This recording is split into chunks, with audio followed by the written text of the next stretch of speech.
Good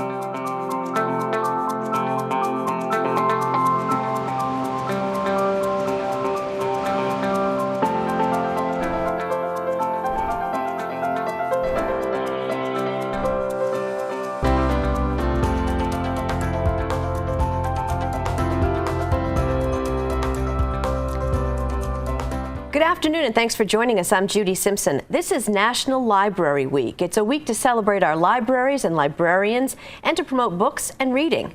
There's an interesting history to National Library Week. It began in 1958 because research at that time showed that people were spending less time reading and more time with radio or television.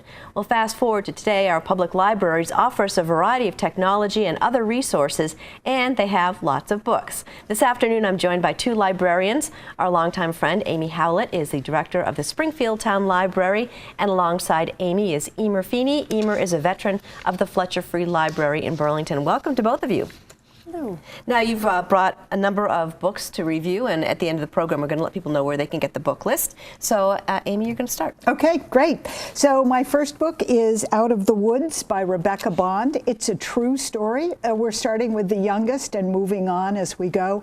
So picture a 4-year-old boy living at a hunting and fishing camp, a big old hotel in the wilds in the woods. There's a great fire, a terrible fire, and everybody retreats to the lake. And by everybody, I mean everybody in the camp and all the animals in the woods. So this is a family story. It's based on a true story, remembered from someone's 4-year-old experiences. But the miracle of that moment, everyone in the water together, the deer, the bear, the people in the camp.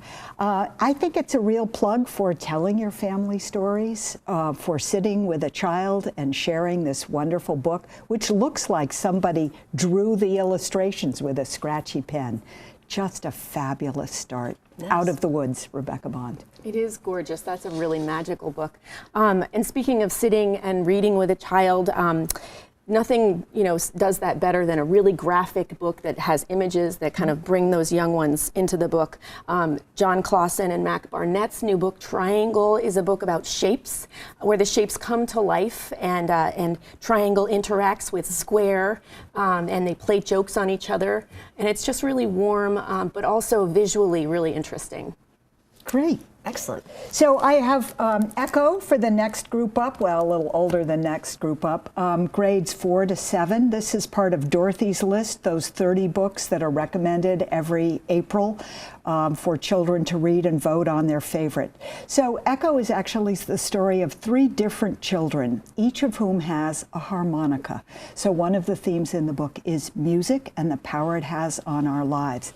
A boy in Nazi Germany, a child who was an orphan, very worried about his younger brother, Mike, in Pennsylvania, and a child, the daughter of an itinerant farmer in the West. All 3 of them come together at the end in a wonderful, you have no idea how these 3 people will interact, but it's the power of music which walks with us, and the power of the harmonica, that little instrument that you breathe in and out of. Really fabulous. Pam Munoz Ryan, whose books I'm starting to track now because everyone is better than the one before. And actually, same age group, which is that middle school age, The War That Saved My Life, also on Dorothy's list by Kimberly Brubaker Bradley, is about a young girl and her brother in wartime London. And her brother is evacuated, but her mother says she can't go. She has a clubfoot.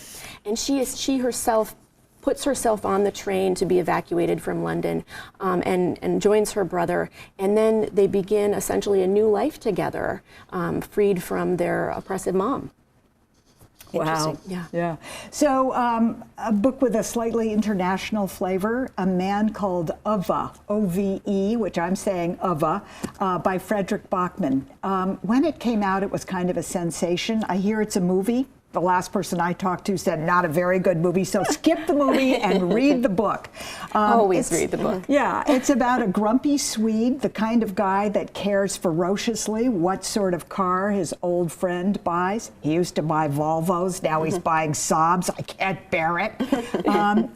One of the oddly hopeful memes in the book is that he's trying to commit suicide, and every time he gets the hook screwed into the ceiling, somebody bangs on his door and he has to go out and help them. So it's the opening up of someone who's lost his wife and is ready, although he doesn't know it, to rejoin the human race.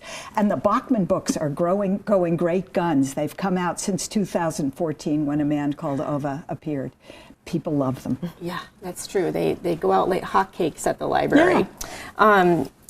And other things that are exciting happening are graphic novels. We see that those go out like crazy. A new one is Black Panther, A Nation Under Our Feet, which is a revisiting of the first Black African superhero, which came out in the 60s. This is now written by Ta-Nehisi Coates, who of course is a bestseller and a huge writer on racial history in America, very well respected. So it's very appropriate that he's taking this one on. The graphics are amazing in this book, really powerful, somehow combining 1960s and modern at the same time. So really great one to check out. Yeah, and again, I think race is an important theme for Vermont at this point in history. And this everybody's is aimed reading at teens, so it's really connecting with a population that's questioning and wondering, how do we deal with this in a new way? Right. Yeah. So it can't all be excitement. We have lots of mystery readers in libraries, so I wanted to bring you a mystery series that's new to me. The author is Charles Finch, and his newest one is called The Inheritance. It's always out, so I brought an older one. He's been writing for a while. The time is Victorian England, and in The Inheritance, it's two old friends who were in prep school together. Prep school is a pretty routine thing in Victorian England. One of them had an inheritance that helped him through those years. His family had no money. And the question is, he's been offered another inheritance now, but there's also the suggestion that it may be a death threat. So the two men now are revisiting the mystery that occupied them during their prep school years, figuring out where this inheritance came from. It's also the story of a friendship that has grown and deepened. The friend was kind of a geeky guy. Now he's a world-renowned scientist. So I love that theme, that the odd turn out to be arresting and important. Excellent. Yes. I also love mysteries that go back in time to look at something that happened in youth. For some reason, I love those. Yeah. And are we jumping ahead here? Yeah, I think we're going to talk about the Handmaid's Tale. Oh, I'm sorry. Did I put us off? The Handmaid's Tale, which is by Margaret Atwood, written in the mid '80s, and it has had a sudden resurgence of interest, where people have been going out and protesting and wearing the full garb of the handmaids from that book in actual political protests now. We're also seeing in the libraries, everyone suddenly wants to read it again. So it's clearly a modern classic come to life again. It's about a futuristic America where people have been oppressed to the degree, they've been oppressed to the degree where some people are being forced to have children for other people.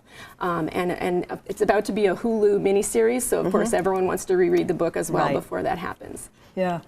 I love that Margaret Atwood said everything in that book was happening somewhere in the world. So she didn't mean it as science fiction. She meant it as a reflection on reality. Well, I'm sorry I got us out of order. They're exciting books. What can I say? So I'm going to go back to Hillbilly Elegy, which in Springfield, Vermont, was the book everybody wanted to read after the election. So it's a memoir. J.D. Vance recalls what it was like growing up as much the child of his grandparents as he was of his parents. And that was because his parents were insane. No, not insane, but very challenging. So he found his real home with his mama, and the family made the transition from Kentucky, from the South, to Ohio. Vance thinks about the world of the conservatives. He is very conservative himself. I'm not sure this really explains the election. That wasn't the point when it came out. But it does talk about a group of people who felt they had no hero, no person to look up to. And I think for them, Donald Trump resonated. He was somebody whose voice was something they could listen to. So I loved Hillbilly Elegy for that reason. And I recommend it now when people come in thinking about what to read next to understand that world. Yeah. So. I love that about memoir, how it takes you into other people's lives that are really different from your own. Right. So then, moving on to a book by Mohsin Hamid, it's kind of riffing off of the Syrian war that's happened. Right. Exit West is about young love blossoming. It is an unnamed city in the book, but it's clearly a city like those in Syria and that were attacked, where the love blossoms and then immediately has to play out in a really war-torn city. They're escaping to Mykonos in Greece and then to the European continent. How that stresses and informs their love is a poignant story. I'm seeing that on lists now too. Yes, it's getting a lot of attention as fabulous writing. It is. There's a quality to it where it's almost like they go through a door into another life, and there's that really resonates, I think, for immigrant populations. So another memoir, Becoming Nicole, a beautiful picture of two identical twins, and yet you say, are they identical? One looks like a girl, one looks like a boy. So it's the story of a transgendered child, a child who knew interiorly from a very young age that they were a girl, that she felt like a girl. This seems to me to be an issue of our time. People want to explore it in a safe way. And a safe way usually doesn't mean going to a rally or listening in on a vibrant court exchange. For me, it means memoir, thinking about a family that's coping with this. And the idea that identical twins could turn out so differently. So Amy Ellis Nutt has given us a little bit of science, a lot of discussion of where we are as counselors and people who are dealing the family, the Maines, actually played out in New England. They lived in Orono, Maine initially, and then in Portland, a much more liberal city. So for me, this allowed us to think about the issues around being transgendered in a very friendly and familial way. Not politically motivated. Not at all politically motivated, but of course, you know, once the bathroom issue comes out, you know, are you kidding? Somebody who is anatomically male is using the girls' bathroom in the middle school? It immediately becomes very personal for a lot of families. Right. But I loved Becoming Nicole, and you know, it's nice to have those books quietly sitting on the shelf. You don't have to say anything. People can look them up on their own and then come in and explore personally what it means for them. Good. And also, speaking of issues that impact whole communities and that are of our time, the Burlington community has been reading the book Dreamland about the true tale of America's opiate epidemic. That's been part of the mayor's book discussion group.